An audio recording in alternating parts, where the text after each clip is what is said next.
Hi and welcome back, my name is Emily. In this video we're gonna take a closer look at a really fun stamp set. I love this stamp set, I think it's amazing and I had a blast coloring it in. This one is called Jungle Ruins and I love it. It's super springy I think, and I love playing with bright colors, so this was really a perfect match for my taste of coloring. And you can see it's this building with ruins and a lot of monkeys, and I colored it in, and you can see I actually stamped it out a couple of times and colored it in different ways. And I shared some of how I colored in the leaves up there, the Monstera. I think they're called Monstera leaves anyway, but you probably can see them good on your screen. And now I'm coloring in the monkey here. Super cute. I love this image.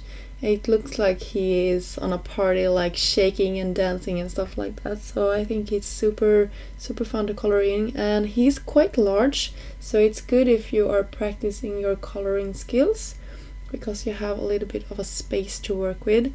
I think it's always hard when you have really tiny images to get a good coloring because you have to be so precise in all of your movements, but when they are a little bit bigger it's easier to color, I think. And I also went in with some rosy cheeks and a white gel pen here in a second. And the white gel pen is my favorite and it saves all of those times when I'm going outside the line. You can see I'm just filling in all the parts where I messed up, and you will never know that I messed up because the white pen is amazing on hiding stuff like that. So don't worry, if you go outside the line when you're coloring, you can always fix it. And if you can't fix it with a white gel pen like this, you can probably fix it with a sequin or something like that you can cover it up with. So don't throw your projects away, use them just in a different way instead.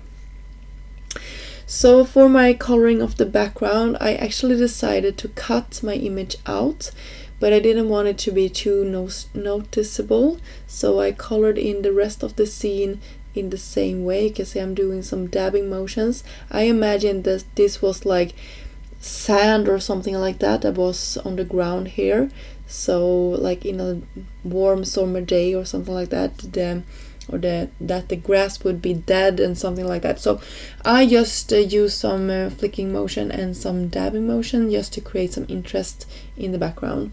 And then I took a really pale blue color and colored in the background for a sky. And none of this has to be perfect because you will end up covering a lot of it since this stamp is so big. So don't worry, just do your best and have fun and do some flicking motion so it looks like clouds in some areas as well. And when you're done with it, you can start adhering everything. I will use wet glue because that is what I'm most comfortable with, but you can use whatever you like to have. You could also use some dimension if you wanted this to stand out a little bit more against your background. But since I wanted this to melt in as much as possible, I just kept it quite neutral and just glued it to place. Here you will see it in a second when I'm doing that. Also playing around with all of the monkeys here. I wanted some of the monkeys to be raised up and some of them I want to be quite flat. And of course I wanted one of more palm tree just to fill in my scene here.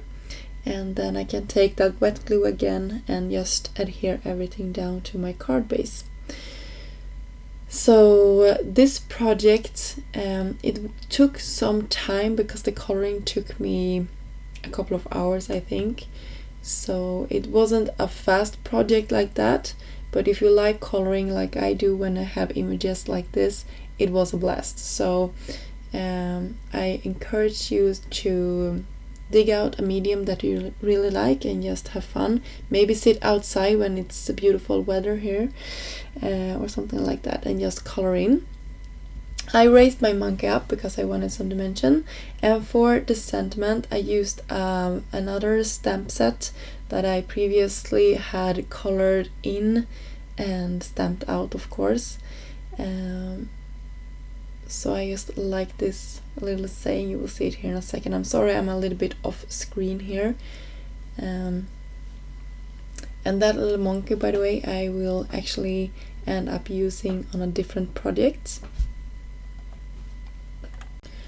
So I'm cutting this, and then I will use my scissors just to cut the rest of it. And then I will, just to create some interest between or some dimension between our background and our sentiment, I wanted this to stand out a little bit more, so I took some glitter paper and cut to size, and that will make the sentiment pop a little bit more against our background. Since it was quite white, I just wanted it to have some more dimension also. So here is the little monkeys, and I also use some of the flowers from the wolf stamp set that was released at the same time as this, and I love how this turned out. So now I'm just putting down my sentiment, and our project is pretty much finished. I used some sequins just to embellish it a little bit more, and here you go. Here is the finished project. I hope you liked it and got inspired to create something similar. All the projects will be listed down below, and there is also a coordinating blog post if you'd like to see more still shots of this project. Until next time, have a great day. Bye!